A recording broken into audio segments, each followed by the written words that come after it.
The following is a lecture to college students given by H.D.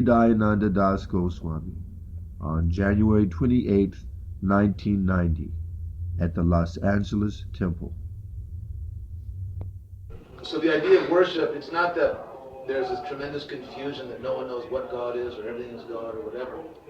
It just means it's a sense of the sanctity of all things. It's a sense that God is not extremely remote, but God is also very much here, and that all kinds of things around us can be touched by God and can also become sanctified and holy. So it's that sense of the great possibilities for making things holy by the touch of God that leads to this concept of worshiping.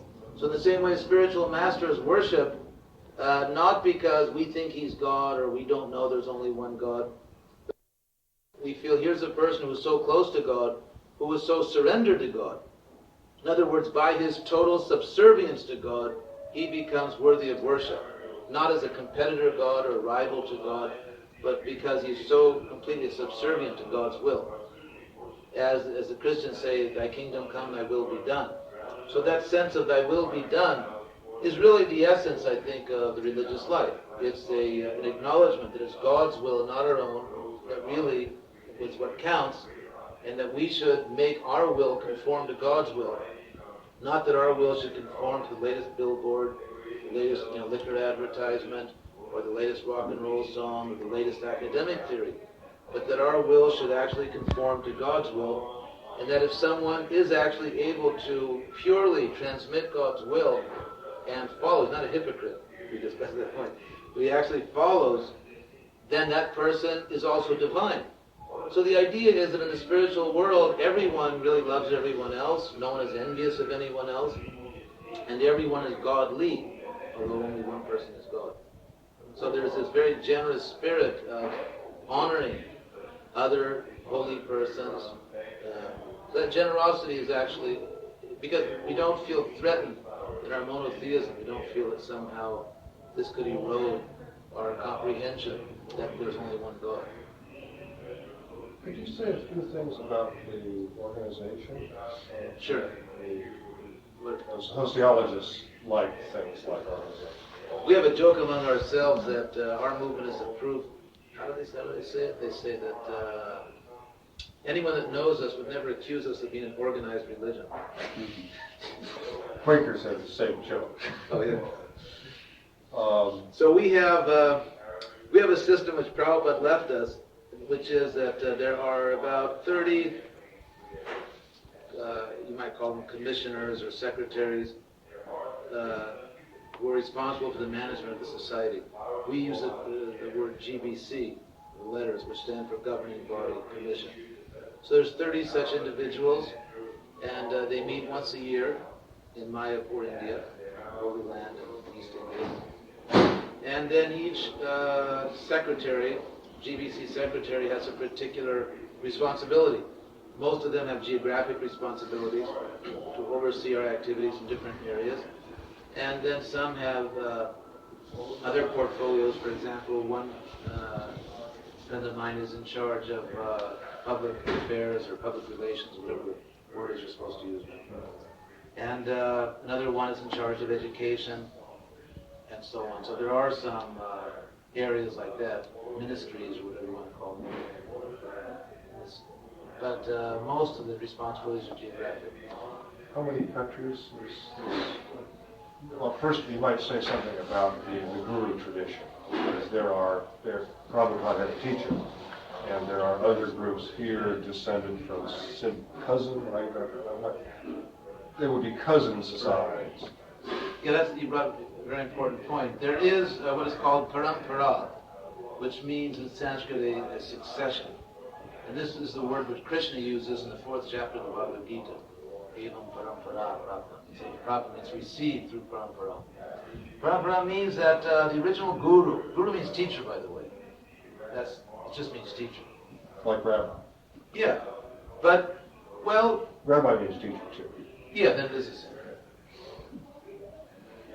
So, what I meant to say is it doesn't only mean priest. There are other words for priest. those who perform ceremonies and so on and so forth. But guru specifically means teacher. And it literally, the literal meaning, one literal meaning in Sanskrit is heavy, because a guru is supposed to be heavy with knowledge. So it's just, that's just the word for heavy. Whoops, sorry. That's it. So, the idea is the original guru is, and who else could it be? God. Because the original teacher has to be God. That seems self-evident to us. In other words, it's only because of God's own enthusiasm to teach us as His children that others also get that enthusiasm. You know, you have to get the bug from somewhere. So it's originally God's own enthusiasm to educate His children, like, you know, our parents wanted us to go to college. So God also wants His kids to be educated and not be ignorant, and not be foolish, and ultimately to go back to Him. So God is the original teacher. There's even a statement in the first verse of the Bhagavatam, another great scripture. It says, Tene Brahma Rida Yadi Goye, that Krishna first imparted Vedic knowledge to Brahma, who's supposed to be the creator, like the, what is it called, demiurge of Plato, or less the engineer of the universe, as opposed to supreme being. So, anyway, God is the original teacher, and then it's held that He taught Brahma, the creator of the universe, although not God. And then Brahma taught Narada, his son, a great sage. Narada taught Vyas, who wrote the Vedic literature down. So the idea is that scriptures, in order to be legitimate, must come from God. Teaching must come from God. And so a teacher, a guru, who's in that succession is held to be bona fide or authentic. The idea that a teacher can just imagine something and create something, that's considered to be very tawdry and a cheap imitation of real thing. Brand X. The idea is that it actually has to come down. And Prabhupada is in one of those lines. Yeah, absolutely. And there are other gurus in a similar line. Yeah, there are other gurus in the same line even. So there are four. Now in India, there's a big division between the personal and impersonal school. Is anyone too hot in here? Everything's all right. So we have climate control. It's open window. Anyway, the idea is that there's most people actually in India understand that there ultimately is a personal God. There is a very esoteric, mystic school that says that no, there is no personal God. They're the ones that say that I am it, and it is you or we, and that you can't describe with words, although they still write books, and deny the personality of God. But ultimately, there are descriptions of God as a person in all the literature, and I give you many references for that in the Upanishad, in Gita. That's all there is really. And so among the personal schools, among those who accept that God is a spiritual, infinite person, there are four main lines coming down, which they're called sampradayas. The process of descending is parampara, and then a particular line is called a sampradaya, a particular party or group is coming down. So there are basically four in the personal school. There are basically four sampradayas. Now we are one of those four sampradayas. And we are the one which is most active in the world today, which is really sort of running with the ball, so to speak. In fact, when we travel around India, the other leaders, the other sampradayas, they really sort of look to us and depend upon us, and you know they're very open and verbal about that. They're sort of rooting for us. And so we're one of those four. Then within our sampradaya, one of the main figures is Chaitanya Mahaprabhu, who appeared 500 years ago. We accept as Krishna himself. And so Prabhupada is in that specific line. So in that Chaitanya, or Gaudiya line coming down, of course, there are different gurus. But again, for example, Prabhupada, as we say, God brother, meaning brothers of the same guru, called God brothers. So Prabhupada's most prominent God brother in the world was Sridhar Swami. You may have heard some of all that stuff. So the last time I saw that Sridhar Swami, just several months before he passed away in India, I was part of a delegation from our governing committee that went to see him. And he openly told us, he said, actually everything depends on you, everything depends on ISKCON. So please don't mess it up, because everything depends on it. So really, I think there's not very much controversy about that among authoritative people. There's not much controversy that this ISKCON is really the the trunk of the tree, the branches. How many countries is this gone? And how many countries is this gone? Most of them. Most of them. It's all over what used to be the communist world. And we're in China, we're pretty much, I don't know if we're in South Yemen yet, but I know we have books in Albania. That's pretty far. And how large is the organization here? In Los Angeles? In the United States. I'd say it's, the organization is, I don't know what type of units to use. Pick any. As far as the number of people whose lives we affect on a regular basis, or who look to us as a type of clergy or whatever, I would say it's definitely hundreds of thousands.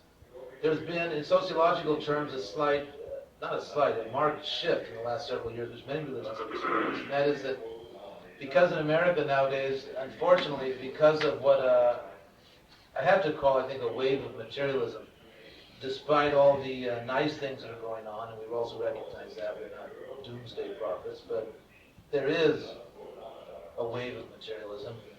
And because of that, religion as a vocation has declined in popularity. People like the idea in general that, religion's kind of a neat thing and God is a neat thing. But as far as actually taking it up as a vocation, like, what do you do in life? Well, I'm a religious person, or I have a religious vocation. That's very much declined across the board. And so because of that, I'd say the average age of our members has gone up a little bit. It's still basically the same generation, running with the ball, as it was back in the late 60s and early 70s, only now we're all older. So, at the same time, Krishna consciousness, while being affected by the decline in religion as a vocation in general in the United States, there's just like a lot of people out there who chant Hare Krishna, read our books, or who sort of orient themselves and understand the universe basically through our literature and practices. That's their main tool for understanding themselves and the world. And it's their more or less, to whatever extent they have religious affiliation, this is it. So there'd be several hundred thousand in the congregations. Yes, definitely. Clergy? Devotees. Yeah. As far as because people are getting older now, there's also a lot of people who consider themselves to be priests or clergy or preachers, whatever you want, but they don't live necessarily in a communal setting. Mm-hmm. I mean, it's natural. You just like, when you're young, sometimes you live in a dormitory or go away to school. When you get older, you got your own place. So as the age increases, that also affects people's propensities for communal lifestyle. Mm-hmm. And so I think if you extend the definition of a priest or whatever to include people that aren't, as they should all be, more or less in the communal lifestyle, then I think you could say there's probably 1,000 or 2,000 clergy in America. I wanted you to describe a bit what it's like to be a devotee. A day in the life? A day in the life.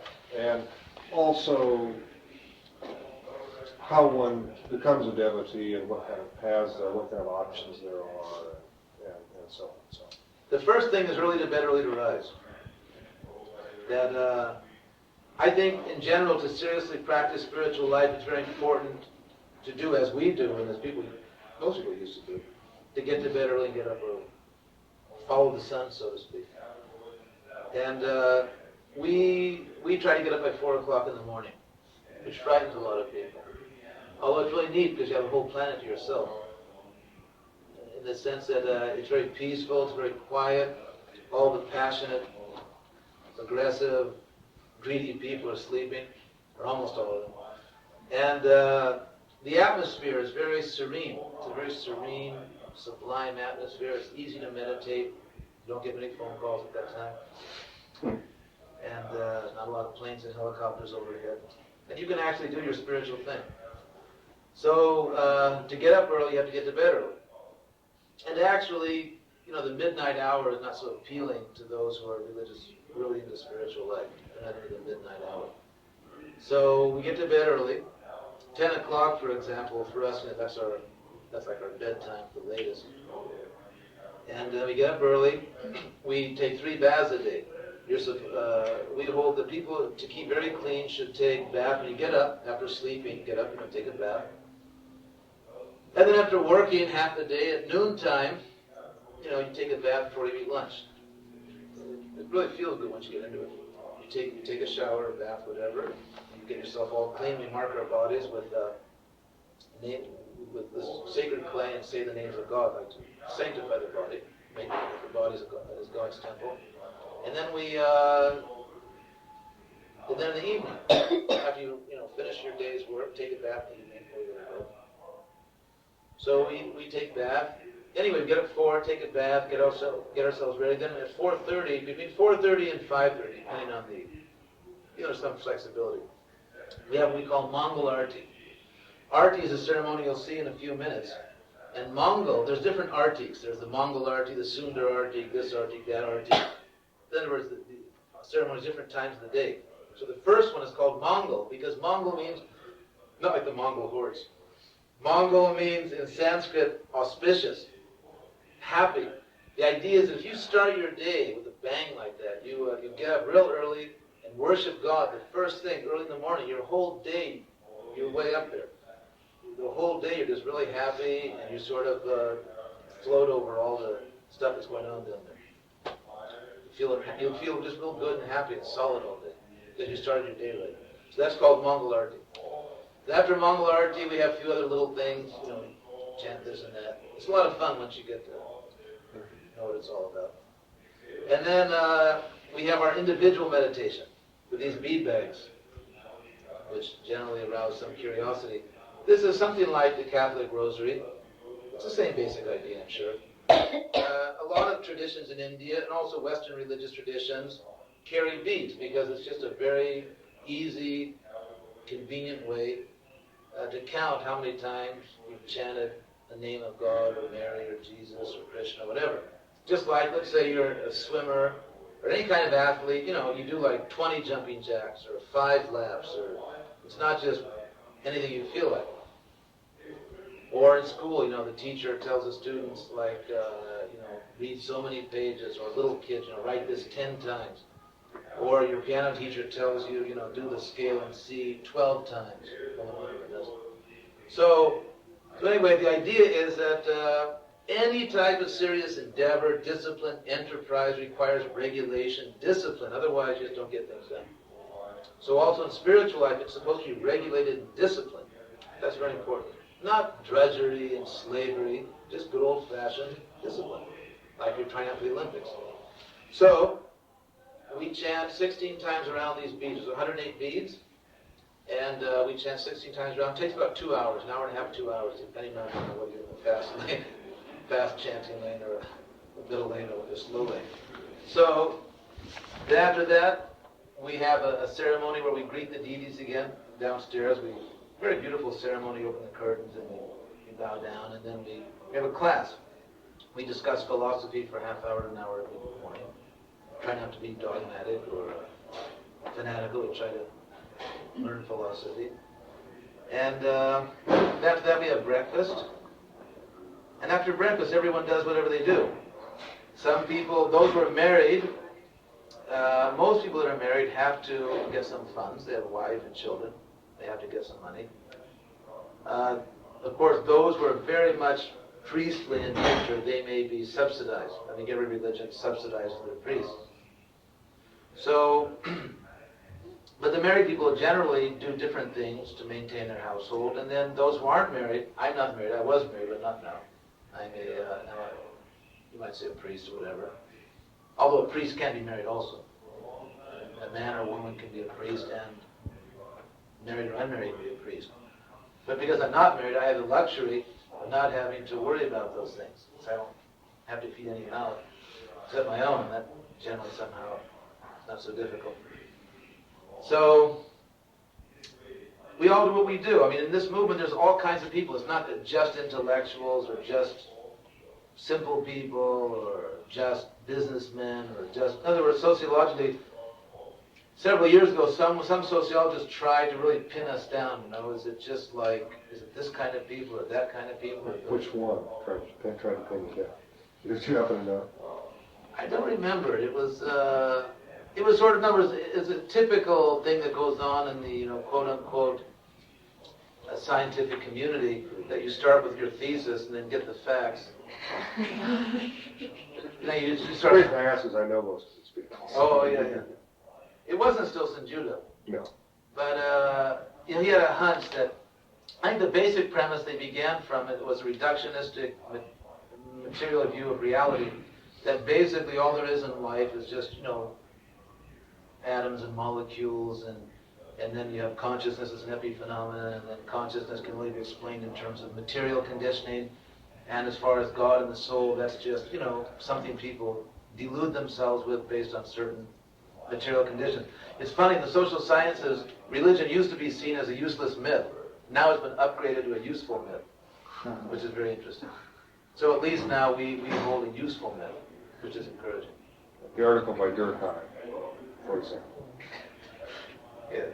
So anyway, we hold a useful myth. And so anyway, so that idea that there must be some, just like, why does water boil? There's a reason for it. So why do people boil into religion? Why do people become, there must be some material reason for it, because they didn't love their mother, or they loved their father too much, or they didn't have a father, or this. There must be some material reason. It's not because there's a God and a soul and they click together. There must be some material reason for it. So that's not true. Although some people do become religious for material reasons, that's not the ultimate. It's one thing to approach God for material reason. I'm suffering, I'm poor, this and that. But once you actually make contact with God, that which sustains the relationship is not necessarily material, because the relationship can be transformed. You can approach God for money, and then finally figure out what you really want is God and not money, for example. So anyway, what I meant to say is in our movement, there's all kinds of people. Really, you really do see it all, even inside. You see all kinds of people. Just everything.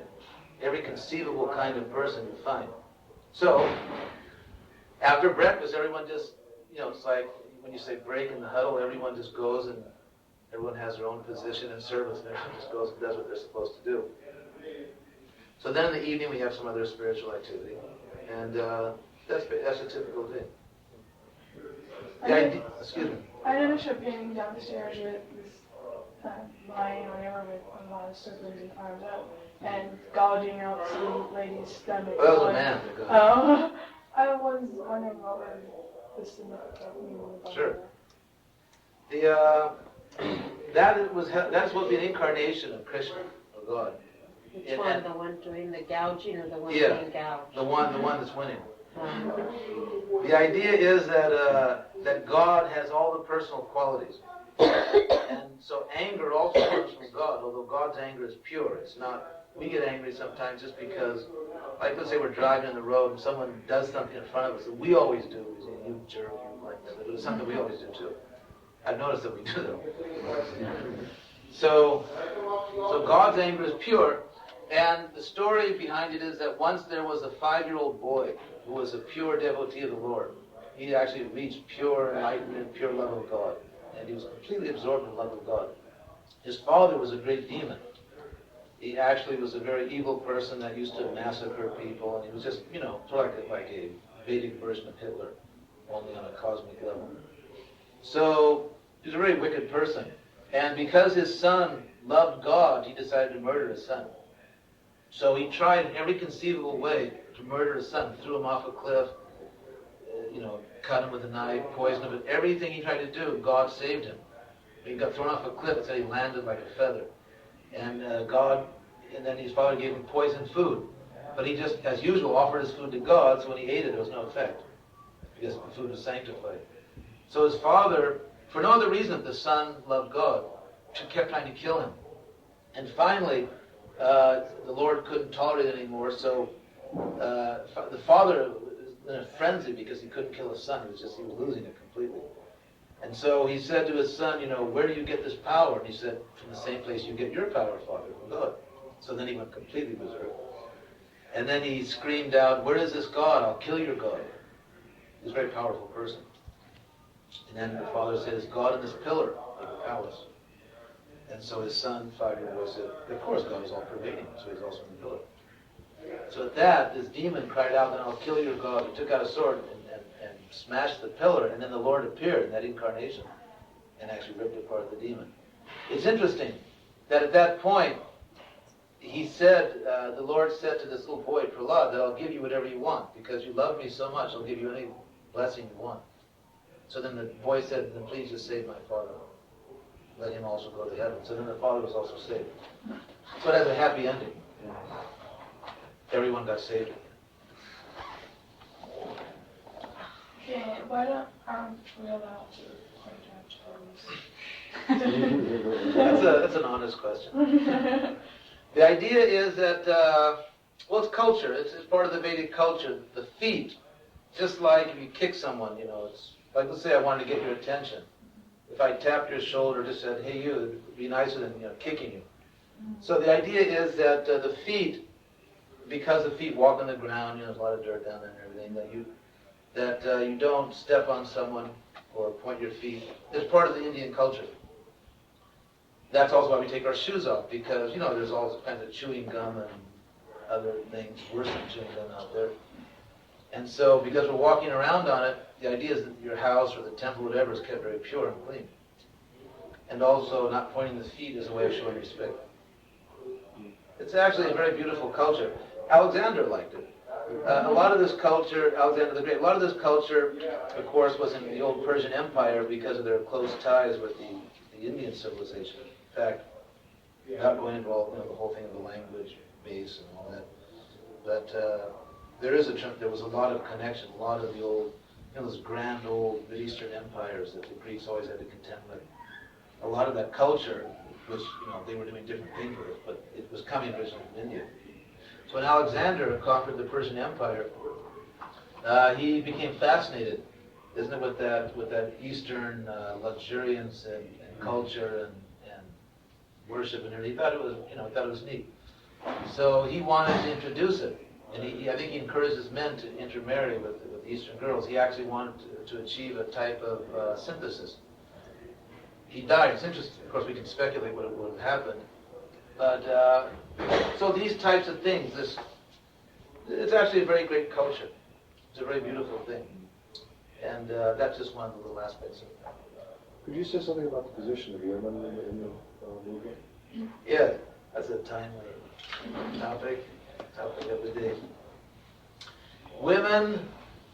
Okay, I'll start from the spiritual part of it. From the spiritual point of view, there's no difference. The body is a covering. So in a philosophy, in a civilization which is really based on the idea that the body is not the self, obviously, spiritually, everyone is seen as the same. Because now you're a woman, in your next life you could be a man, or maybe your last life you were. I could have been a woman, or maybe I will be. So it's just different dress. But because we are conditioned by the body, in other words, whatever type of body we have conditions us. It makes us desire in certain ways, and think in certain ways. Therefore, there are different duties given according to what type of body you have. But without the stigma, without the idea that that's what you really are. So all the attitudes toward women or men are all based on trying to get people self-realized, trying to get them out of the mire of just thinking like a dog or a cat thinks, and I'm just a physical body, and that's what I am, and understand that actually I'm a spiritual being, I'm an eternal being. So it's said that women are like fire, men are like butter. And when you combine butter and fire, the butter melts, despite all good intentions. So this whole issue of sexuality is very significant in how women are dealt with. Because just as love of God is the most powerful spiritual impulse, as Christ also pointed out, similarly, the most powerful material impulse, as people like Freud pointed out, is a sexual impulse. It's perhaps the most powerful material impulse. And a lot of times it really is at loggerheads with the spiritual impulse. So how to deal with sex? Obviously, if you repress yourself, then you'll just, pop out in some way to become, climb up in a bell tower and shoot people or something. So you don't want to just frustrate yourself. At the same time, you can't go hog wild. So how to deal with your own sexuality? And I would say that attitude towards women are almost like a subset of rules which really come out of a broader concern of how to deal with human sexuality so that people don't go nuts and become totally frustrated, but at the same time they transcend lust and actually become spiritual beings. So because men and women really, it's butter and fire, therefore there's separation except in marriage. Except in marriage. If someone wants to get married, they get married, they can have 30 kids if they want. But otherwise, there's separation. Women are also, there's a great concern with protecting women from exploitation, which is basically the same concern of a lot of people nowadays. But I think the Vedic system is much better. All these different ways in which people are attempting nowadays to stop exploitation, I don't think are really working. I don't think it's really changing anything. At least not the billboards I see or the dress styles I see or what seems to be happening. I don't think it's really changing.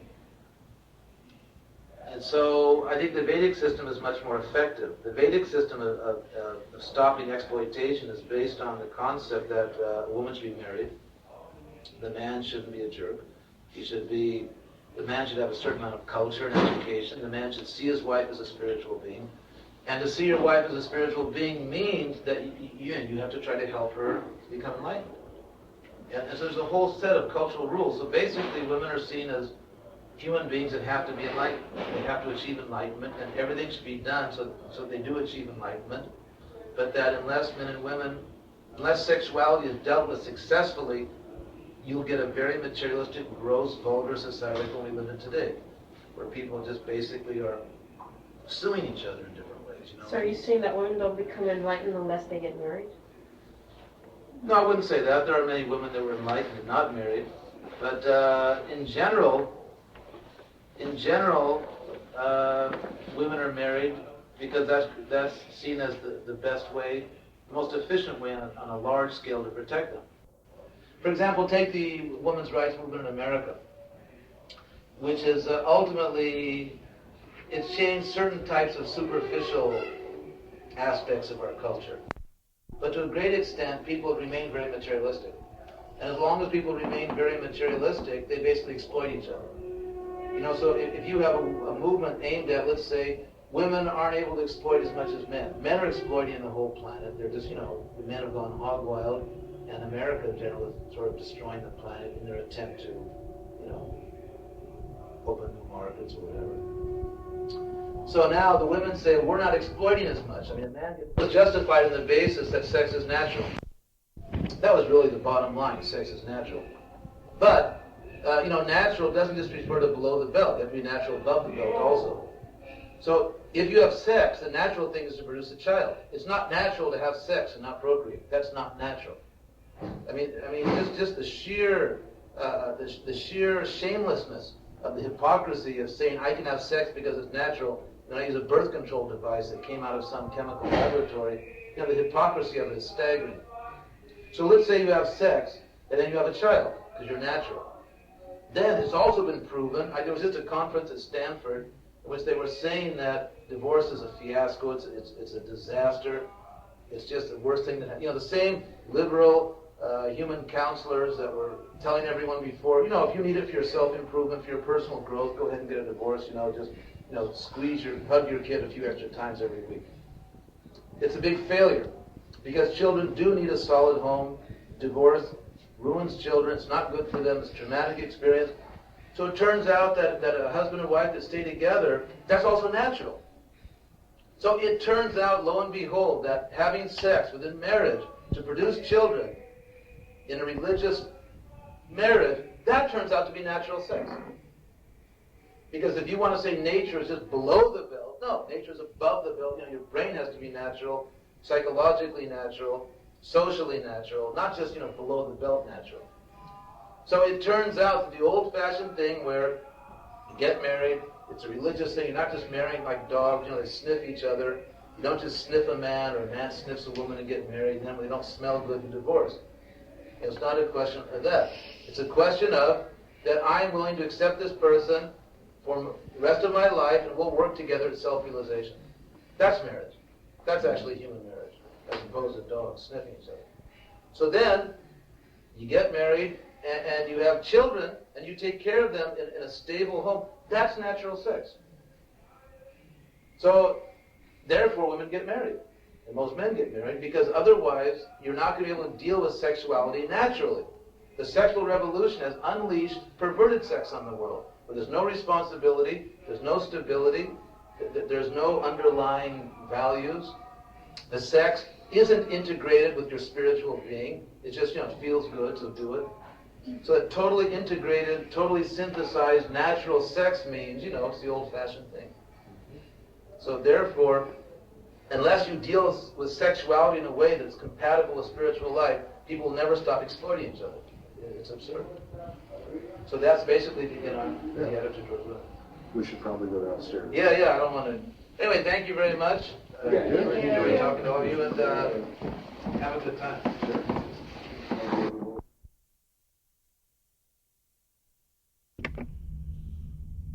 The following is a Bhagavad Gita class, Chapter 15, Text 17, given by H.D.Goswami Goswami on February 4th, 1990, in Los Angeles, California.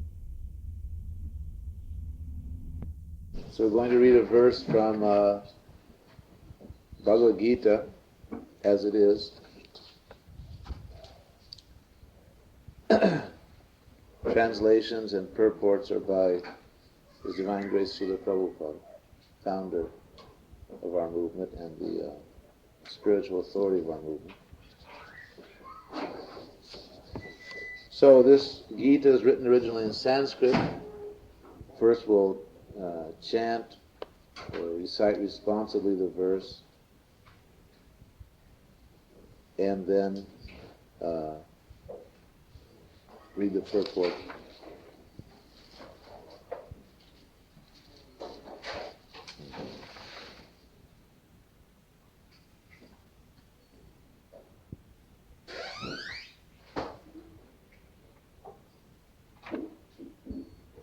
So, please repeat, Uttama, Purusha, Tu, Anya, Paramatma, Iti, Udahritaha, Jaha, Loka, Trayam, Avisha,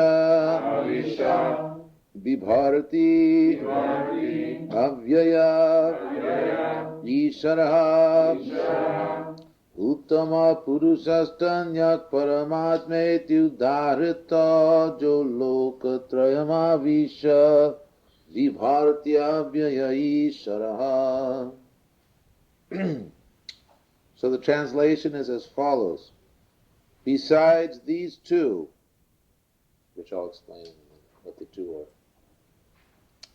Besides these two, there is the greatest living personality, the Supreme Soul, the imperishable Lord Himself, who has entered the three worlds and is maintaining them. Purport. This is Srila Prabhupada's purport to this verse.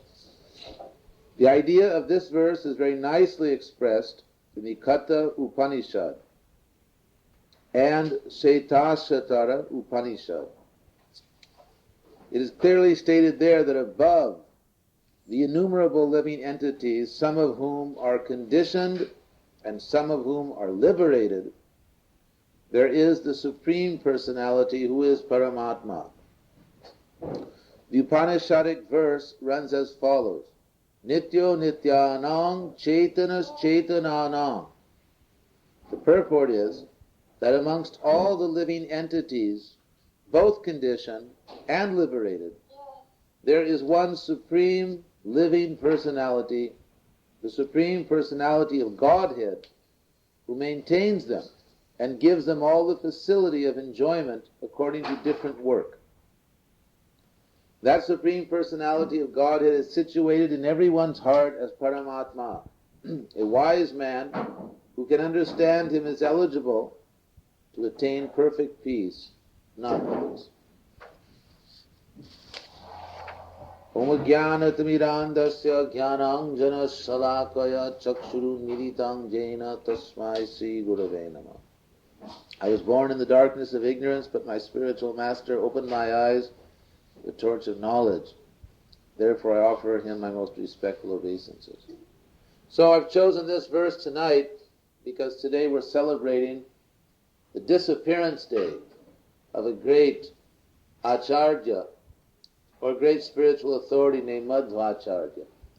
We say disappearance day, and also for the birth of a great soul we say the appearance day, to distinguish their appearance in this world from that of ordinary persons like ourselves who are simply born and die pretty much in ignorance. We are certainly born in ignorance. No one is born enlightened. Everyone is born without knowledge. They have to be educated. And generally we pass our life concerned mostly with our body.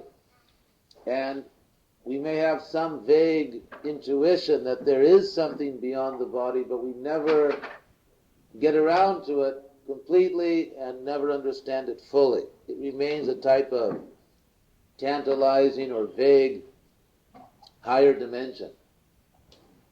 But anyway, the great teachers are persons who actually are in full knowledge. They are enlightened.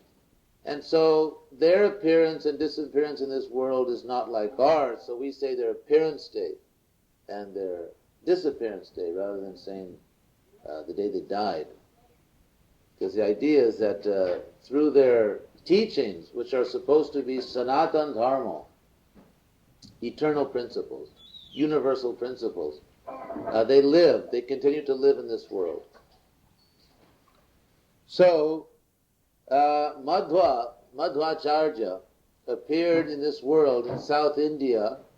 He lived in a city called Udupi, which is just south of Mangalore, isn't it? No. Just north. Yeah, just a short, just a little bit north of Mangalore on the southwest coast of India, just north of Mangalore. Anyway, Madhvacharya is very famous among those who are familiar with the Vedic culture of India. He's a great Acharya, a great spiritual authority, a person who changed the course of spiritual history, religious history. And his symbol is an upraised hand with two fingers, which of course is a victory sign in our culture. And it was also for him, but it also meant that there are two fundamental entities. He held up two fingers like this. There's God and ourselves. And there's a relationship. The relationship is called yoga. That's what the word yoga means. Yoga means conjunction or linking. So linking what? Conjunction of what? Of ourselves, souls, and the Supreme Soul God. So at the time of Madhva, there was a predominance of impersonal philosophy. Impersonal philosophy meaning that in the ultimate issue, when we are finally liberated from all illusion and we come back to our pure and eternal state, we aren't persons. There aren't any persons. What we now recognize as individual existence or personal existence is simply a hallucination, and when we are liberated, that hallucination is gone, just like a dream that you wake up from. And as far as God is concerned, there is no supreme entity over and above other entities. There's just one spiritual mass of energy. So this is the impersonal idea. It was very predominant at that time. It still has its following. And Madhvacharya defeated this idea. He defeated this idea by explaining that if we are God, if in fact it is only due to illusion that we think we are not God, or we think we are something else, then we are faced with the irreconcilable problem of how God became illusion. Because if there is nothing but God, and we ourselves are God, then there could not be illusion, because illusion would be a second thing. Not only would illusion be a second thing, but it would appear to be a better thing, or a more powerful thing, because it actually has faked out God. So how God can be faked out, how God can become ignorant so that God has to go to a yoga school and brush up again in his divinity, this really cannot be explained. There are many things that cannot be explained with impersonal philosophy. Now, of course, from our point of view, some of us may say, well, who cares? It's all beautiful, it's all neat. Impersonal, personal. Why be so fussy about it? Why, argue about it? So, just like take the example of a person who's sick, or who's in a lot of pain and just wants to get out of that pain. So they just want the pain to stop. What the doctor does, how he does it, I don't care so much. Some people don't even care what the side effects are going to be or what I'm going to look like when it's all over. Just like, for example, nowadays for certain types of cancer, they use some types of radiation, which cause all kinds of undesirable effects, but people are so anxious to get rid of their disease, they're willing to accept really terrible side effects and so on. So it's something like that. In our present condition, we have gone so low, we are so much conditioned and so ignorant of so many important things that we'll just sort of take what we can get, and anything which will lift us above material ignorance seems to be a beautiful thing, and why quibble about it? So it's not just a question of quibbling, but it's a question of what do we ultimately look like when we become completely free from all ignorance. What is our eternal identity? And what is God? These things are actually not minor issues. Especially because, granted that there is a personal God, and that is why we are personal, and we are personal. No matter how much we may try to be impersonal by meditation or by self-denial or by just making up our minds we're not going to be persons. Actually, we are people, and we always bounce back. The example, it's like those clowns where you punch them and they always bounce back up, they pop back up. So no matter how many punches you take at this idea of being a person, no matter how much you try not to be a person, you'll bounce back up and be a person. You'll walk out of the yoga studio, and 5 minutes later, you're yelling at someone, or you're desiring something, or you're trying to do something. Because we're actually people, so you can't suppress that. You can't pretend you're not a person or meditate yourself out of the fact that you are a person. And we are people because God is a people. God is a person. And to be a person is not bad. There's an interesting concept, especially in this century, which is revealed by a certain verbal phenomenon or linguistic phenomenon.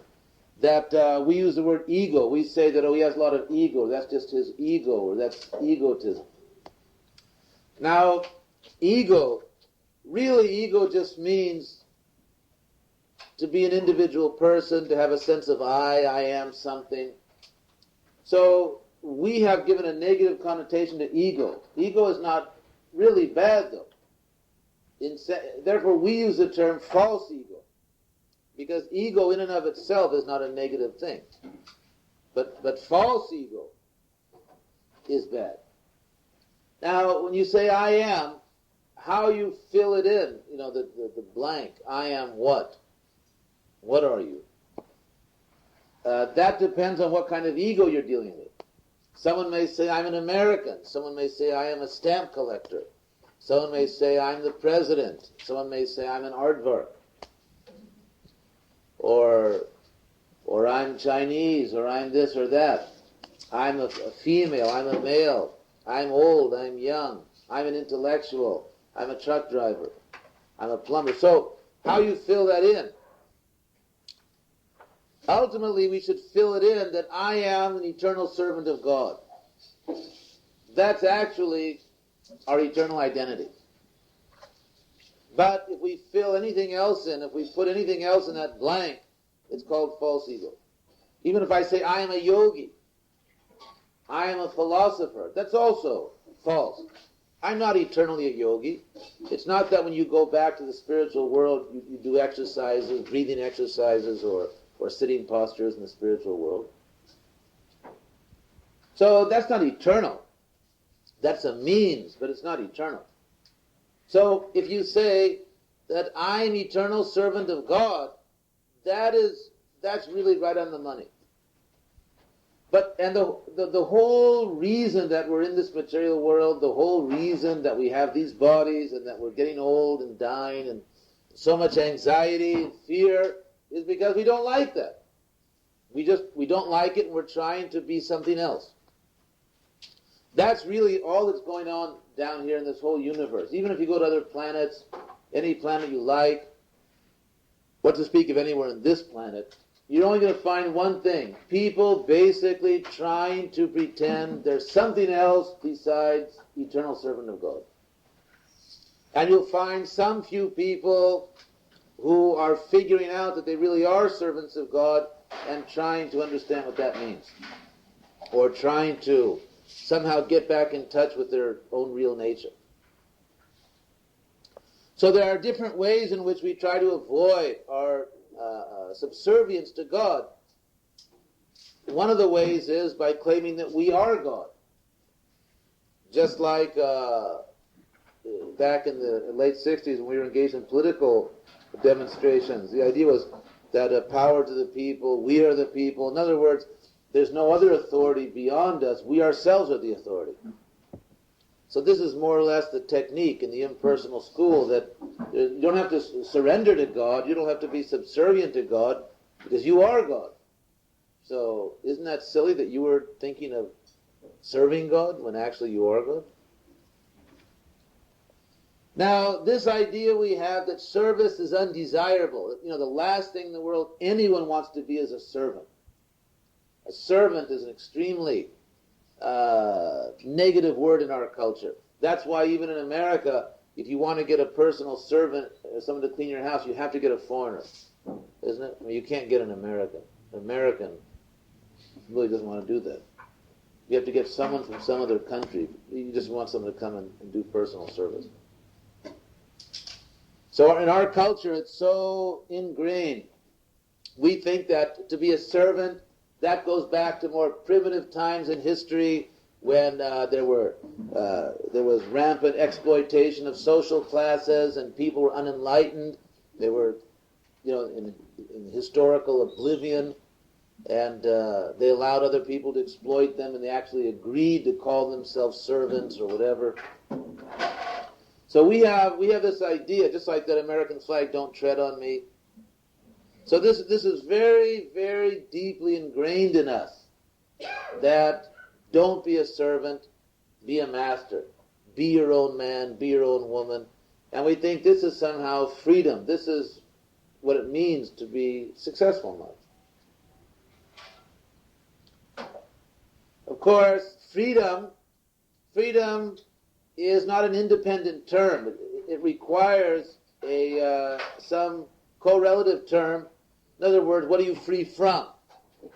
If you're not free from something, then if you just say, "Oh, I'm not free," not that I'm free from anything, I'm just free.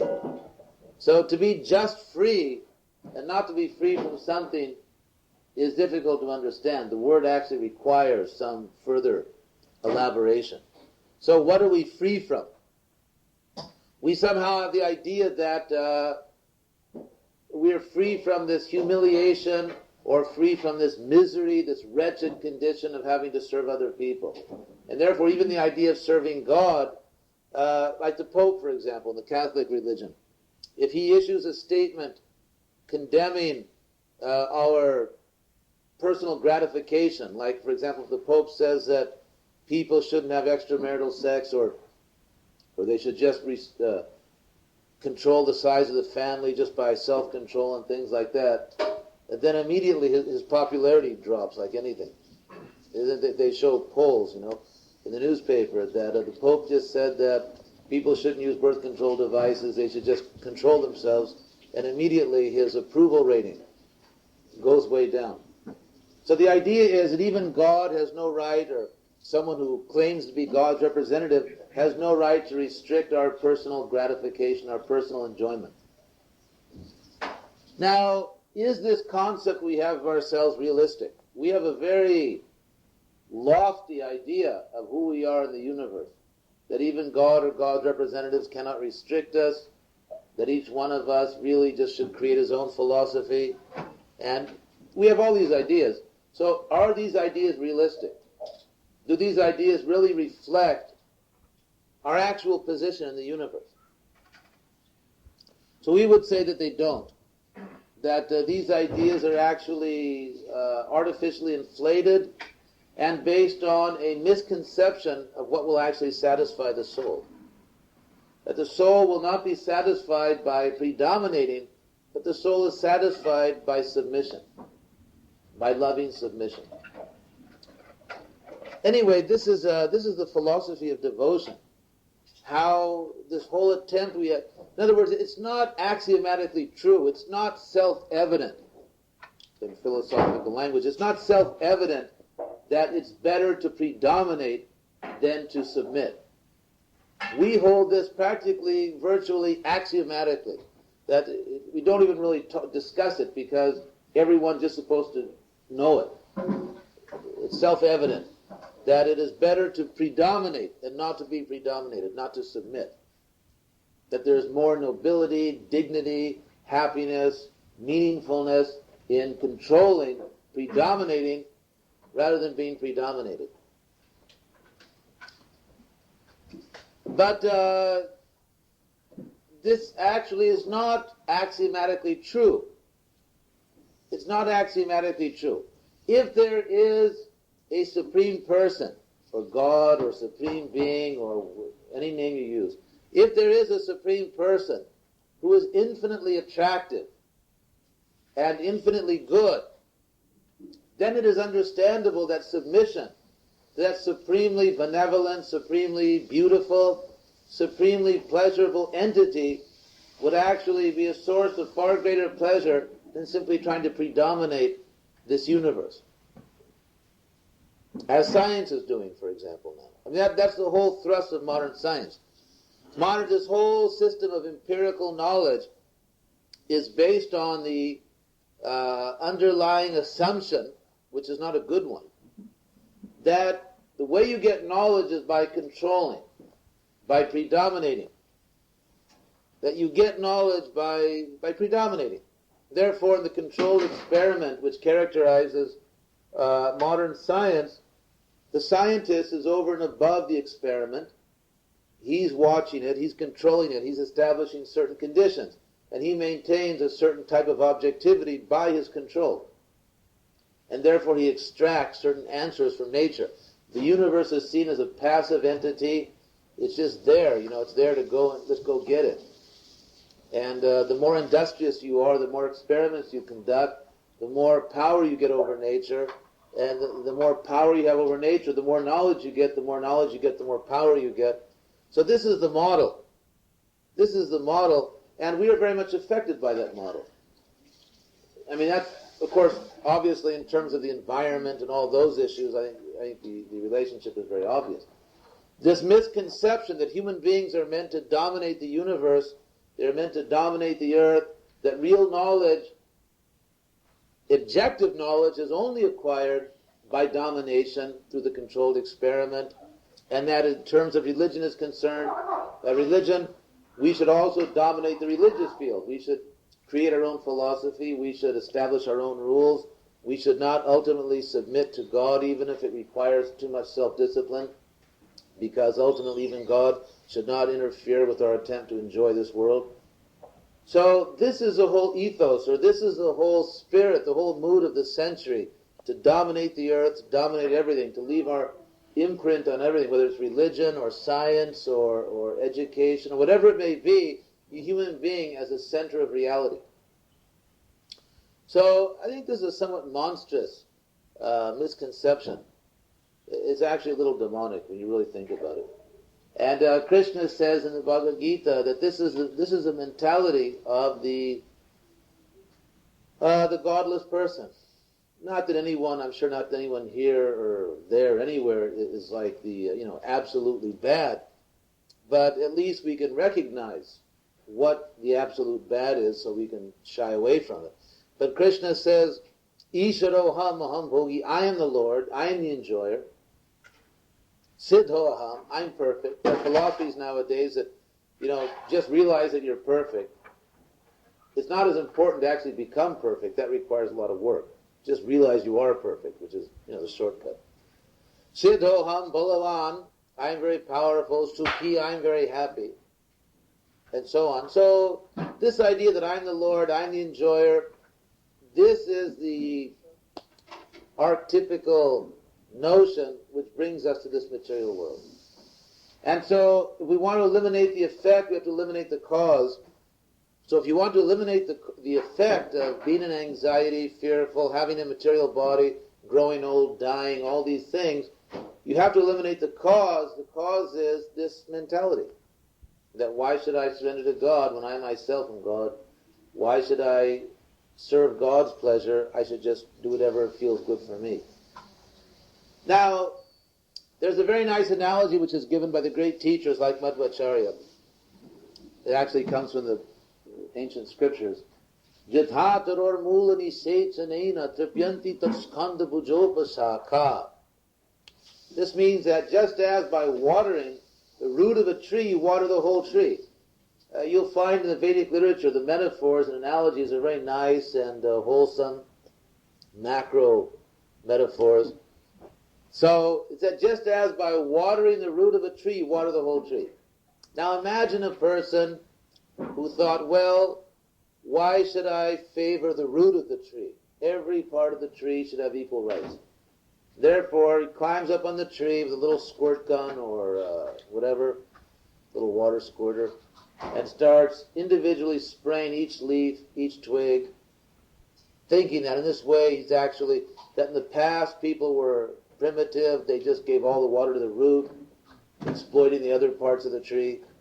But now we're actually going to spray every leaf and twig. Of course, what will happen is the tree won't get any water. Because the tree is made in such a way that the tree drinks through its feet, actually, its roots. There's a nice word for tree in Sanskrit, padapa, which means literally a foot drinker. So the tree actually drinks through its foot, through its roots. So you just put all the water there. The other example that is given is pranopahara jithendriyana. We have all the senses in the body, so you don't take, you don't take your meal, like we're going to have a nice meal now, you don't take your meal and rub it all over your body because you think, well, I need nourishment all over, so I'm just going to rub it all over. Rub all the food. No, you put all the food in your stomach, and the food goes to your whole body. There's a distribution system, that's the point. So in the same way, if we want happiness, if we want to help other people, help ourselves, the distribution system is that you give your service to God. You try to understand what God wants. As the Christians say, there's a very nice prayer. Thy kingdom come, thy will be done. So this really, I think, hits a nail on the head. This is really the essence of service. Thy will be done. That's really what it's all about. So if we can somehow or other please God, then His pleasure will be distributed to the whole society.